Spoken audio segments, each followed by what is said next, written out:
पहा नवीन एपिसोड्स एकदम add free.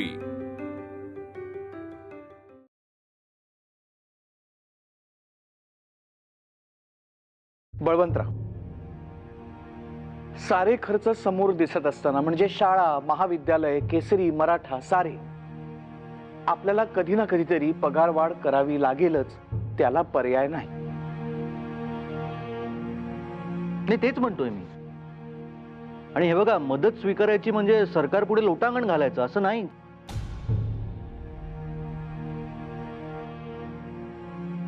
Balwantrao, Gopalrao, आणखी एक मुद्दा तुम्ही ध्यानात घ्यावा। तुमच्या दोघांच्याही डोंगरीच्या तुरुंगवासानंतर साऱ्या लोकांची सहानुभूती आपल्या बाजूची आहे। त्यामुळे लोक स्वतःहून मदतीचा हात पुढे करतायत। सरकारनं जर आत्ता आपल्याला मदत करायची ठरवली तर संस्थानांच्या मनातला किंतु जाऊन संस्थान देखील सढळ हस्ते आपल्याला मदत करायला मागे पुढे बघणार नाहीत। विचार करा। हा मुद्दा माझ्या ध्यानात आला नव्हता। मला वाटतं या मुद्द्यावर आपण जरा सविस्तर विचार करायला हवा। गोपाळराव, नामजोशींचं म्हणणं मला पटतंय, पण पुढील अडचणींची कल्पना येईपर्यंत आपण कुठल्याही निर्णयापर्यंत पोहोचू नये असंही मला वाटतं। हे बघा मंडळी, माझं इतकंच म्हणणं आहे, जर का आपल्याला पुढे जायचं असेल, प्रगती करायची असेल तर सगळंच ओझं स्वतःच्या खांद्यावर घेऊन कसं चालेल?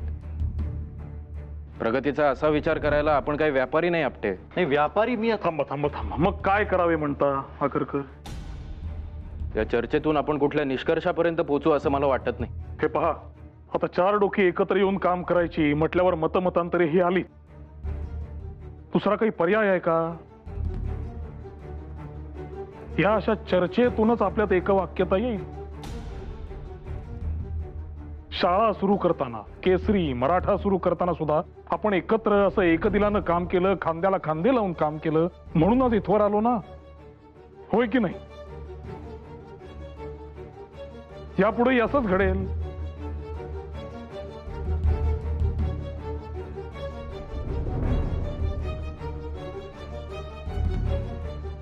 आता आपल्या सर्वांचीच मते परस्पर विरोधी आहेत आणि मला सगळ्यांच्या मतांचा आदर आहे।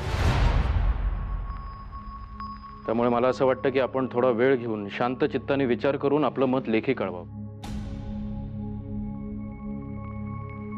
मग बघू कशाचा कौल जास्त आहे। एक मात्र खरं, बहुमताने जो काही निर्णय होईल तो सर्वांना मान्य करावा लागेल।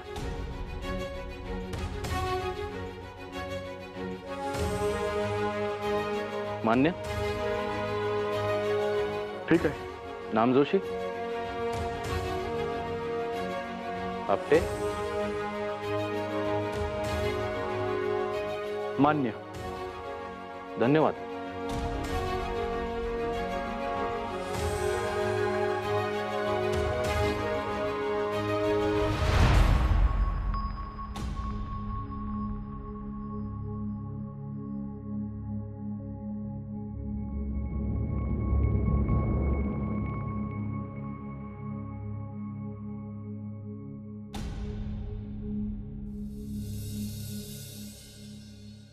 काय हो, आज लवकर आलात?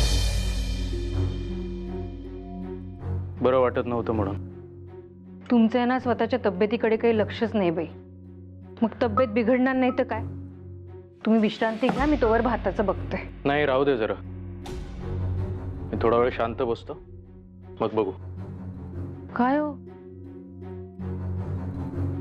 काय झालं? काही बिनसलंय का? कसला विचार करताय एवढा तुम्ही?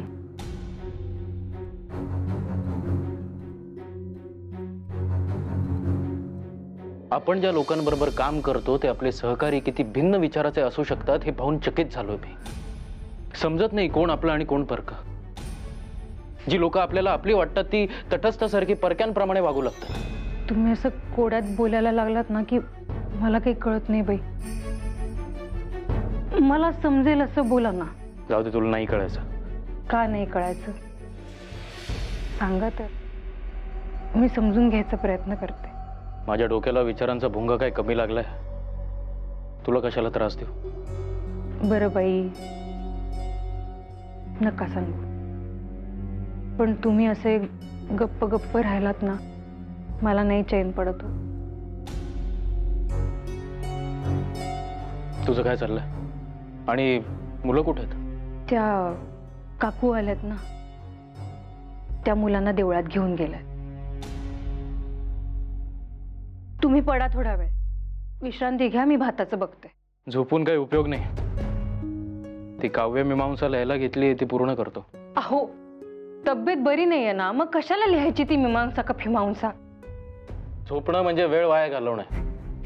आणि तसं बघायला गेलं तर देवळात जाऊन दगडी मूर्तीच्या पायावर नाक रगडणं हा एक वेळ घालवण्याचाच प्रकार आहे. अहो काय हे? मग काय खोटं आहे ते?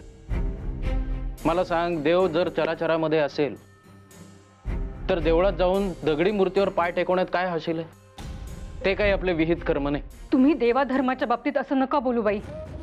तुम्ही देवाला, श्रद्धेला धारेवर धरणार, आणि मग सासूबाई काकू मला बोल लावतात हो. त्या म्हणतात तुम्ही असं बोलता ना, म्हणून माझी कूस काही उजवत नाही, आणि मग माझ्या मेलेचं. मी पानं वाढते.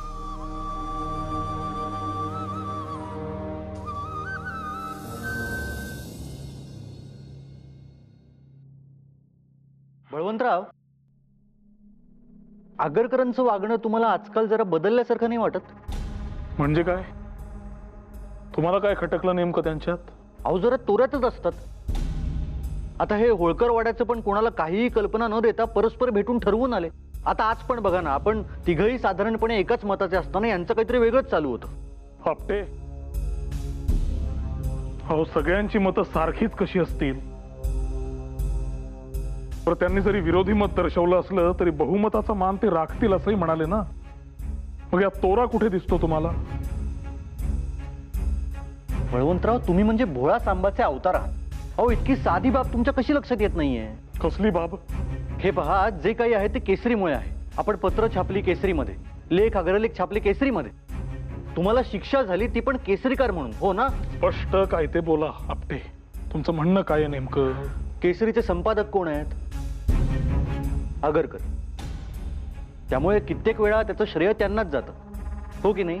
ते जरी संपादक असले तरी केसरीत आपण जे काही छापू ते सर्वांच्या संमतीने तसं ठरवलंय, आणि तेच आपण करतो. अहो, तसं नव्हे बळवंतराव, तुम्ही जरा शांतपणे माझं म्हणणं ऐकून घ्या. हे महाविद्यालय जर सुरू झालं तर तिथे त्यांना फारसं महत्व उरणार नाही. त्यात परत केसरीची जबाबदारी वाटून द्यायला लागेल.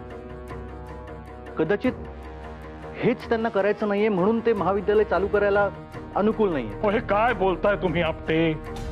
तुमच्या विचारांचा वारू म्हणजे फार आभाळापर्यंत उधळलेला आहे. खाली या जरा. छे छे छे, आगरकर असा काहीही विचार करत नाहीयेत याबद्दल माझ्या मनात मुळीच शंका नाही.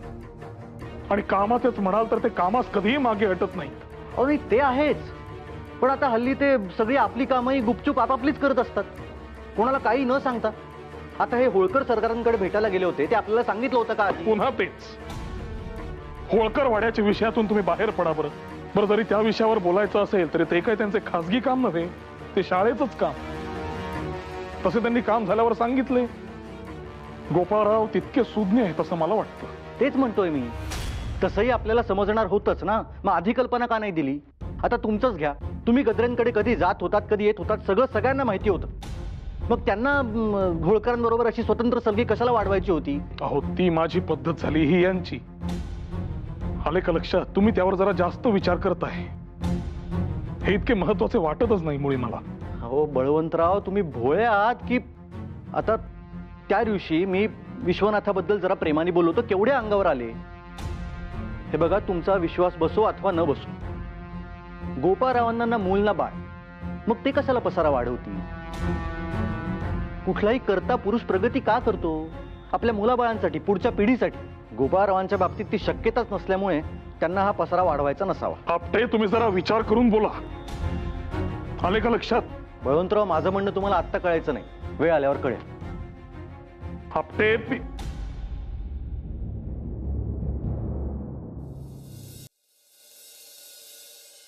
नमस्कार आगरकर. कसलं एवढं वाचन चाललंय आणि ते देखील पोथीचं? पोथी कसली? सगळ्या पोथ्या समुद्रात बुडवायला निघाल्या त्या बाई. कोण? रमाबाई डोंगरे. आता तुमच्या पितृसत्ताक पद्धतीत काय हटतंय? पतीचं आडनाव हेच पत्नीने लावायला हवे. मग तसं असेल तर बंगाली मेधावी हे यांच्या पतीचे नाव.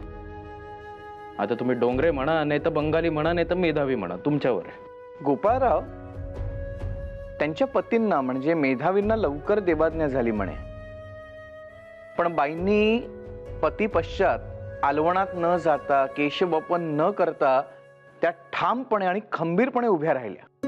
आणि नुसत्या खंबीरपणे उभ्या राहिल्या एवढंच नव्हे तर 7 समुद्रा पलीकडे प्रवासासाठी देखील निघाल्या.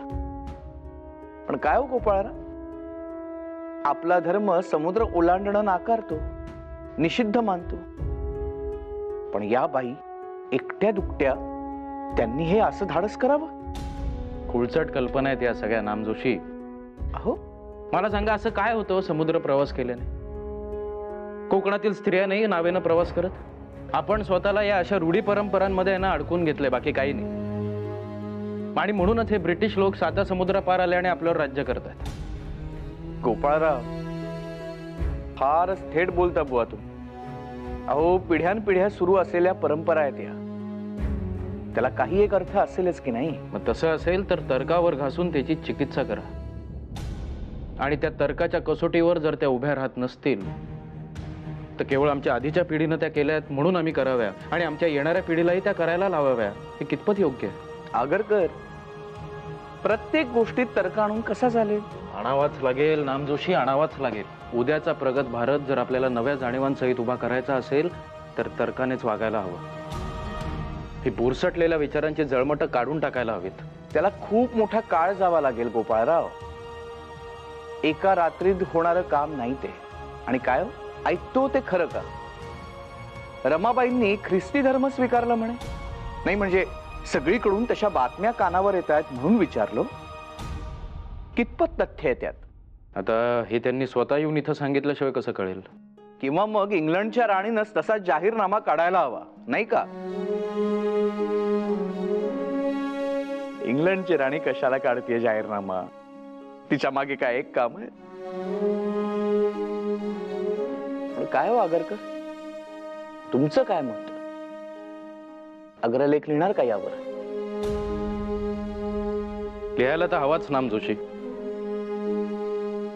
इतकी मोठी घटना आहे, त्याची दखल घ्यायलाच हवी. म्हणूनच हे पुस्तक नव्हे, पोथी वाचतो. चालू द्या तुमचं.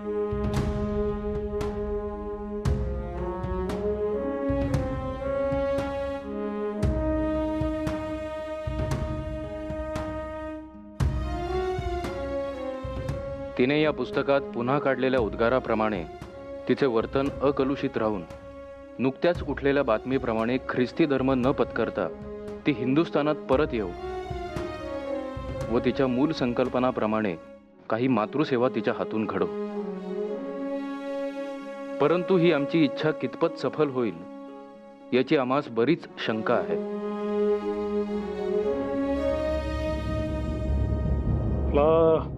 दांडगोबा, आता कुठे जायचं? आता कुठेही नाही जायचं, जागरण पुरे, झोपायचं आता. या पटकन झोपा बरं, पटकन झोपा. आता तू आलीस म्हणजे पुन्हा याचं जागरण चालूच. आता झोपला असता शांतपणे. ते काही नाही हा, चांगलं दामटून झोपवा त्याला. तू काय त्याच्याशी खेळत राहिलं म्हणजे खेळतच राहील. तुम्ही त्याला नीट दामटून दामटून झोपवा, नाहीतर गुणगुणा काहीतरी.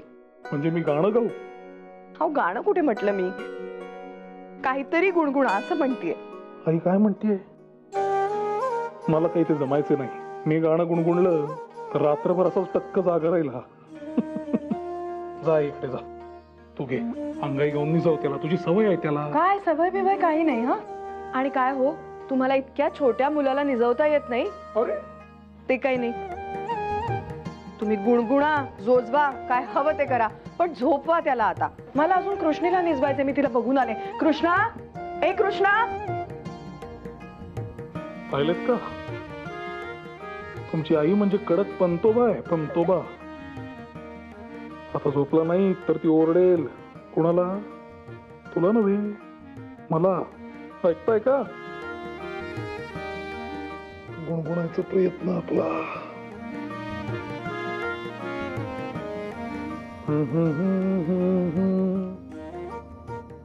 काय हो, झोपला नाहीस की काय अजून? झोपतोय कसला? जागा तो जागाच होय की नाही? बरं तू घे खरोखर. या. काय चाललंय? झोपायचं नाही म्हणजे काय? हा, चला आता. तर कृष्णी आहे कुठे? तिला आणत नव्हतीस? हो, पण ती निजली बहिणींच्या जवळ. आता रात्री जर भोकाट पसरलं तर देतील ते आणून माझ्याकडे. आता आईकडे छान झोपा. आले का लक्षात? कृष्णीताई झोपली, आपण अजून जागे कसे? उशीर किती झालाय? गुरुजी, आता या वेळेला कोण? हा दिनानाथचा आवाज आहे. हा येत्या वेळी काही ना काही कामं काढतो. झोपायचंय मी येईपर्यंत. झोपा पटकन. गुरुजी. काय रे, किती मोठ्याने हाका मारतोस? आतमध्ये आणि पोरं झोपलीत. बैस. काय झालं? काय रे दीनानाथ, आत्ता कसा आलास? काय झालं ओरडायला याला? काय माहिती. गुरुजी, हो बातमीच तशी आहे म्हणून धावत आलो. काय झाले? घाटगीणकडून सांगाव घेऊन माणूस आलेला. बातमी ऐकली आणि तसाच धावत आलो. काय निरोप? काय? गुरुजी, करवीरच्या महाराजांचा नगरच्या किल्ल्यात मृत्यू झाला. काय?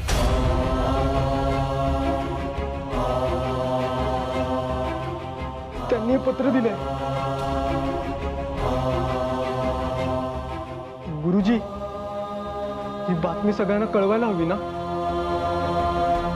जा. बळवंतराव, काय लिहिलं पत्रामध्ये?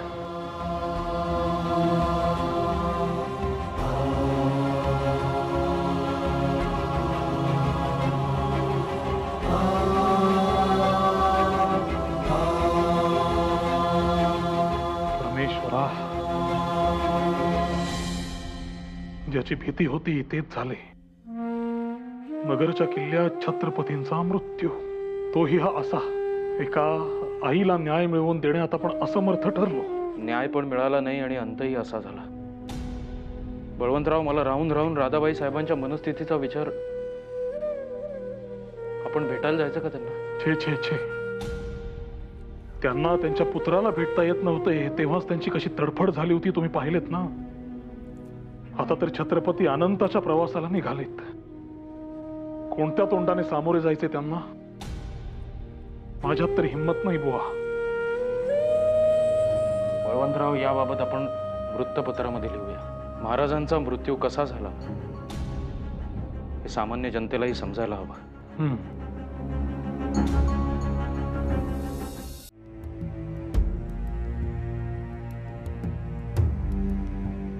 वाटले नव्हते छत्रपतींचा मृत्यूलेख लिहिण्याची वेळ इतक्या लवकर येईल. छे,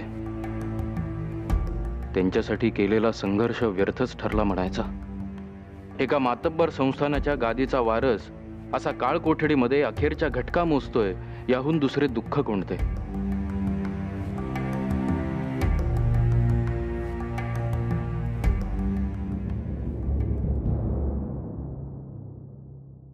आम्हास तर या प्रकरणाची इतकी किळस आली आहे की थोडा अन्याय शिक्षे वाचून जगात राहिला तरी फिकीर नाही. पण त्या हतभागी राजाच्या संबंधाने या ग्रीनचे नाव पुन्हा पुन्हा आमच्या कानी येण्याचे टळले तर फार नामी होईल. आता झालेल्या गोष्टींचा काथ्याकूट करण्यात काही फायदा नाही. पुढे काय करावे याचा नीट विचार केला पाहिजे. आता जो दत्तक घ्यायचा आहे तो बराच मोठा झालेला मुलगा घेतला म्हणजे तो वेडा आहे किंवा नाही, पुरुष आहे किंवा नाही, आई पाहिल्याबरोबर चौताळतो किंवा नाही वगैरे गोष्टींची नीट चिकित्सा होईल. थोडासा निबर असा मुलगा पाहून घेतल्यास काहीसा खाष्ट व अडाणी मिळेल खरं, पण मग त्याला घोड्याचे चाबूक खाण्याची किंवा वाढलेल्या प्लीहेवर दाब बसल्याने डोळे पांढरे होऊन प्राणोत्क्रमण होऊ लागले असता तीर्थोदकाऐवजी ग्रीनच्या हाताची विस्की पिण्याची पाळी येणार नाही. ते कसेही असो, परंतु 25 डिसेंबरची ती काळ रात्र, अहमदनगरच्या किल्ल्यातील करवीर महाराजांचा तुरुंगवास, जवळ माया ममतेचे कोणीही नाही.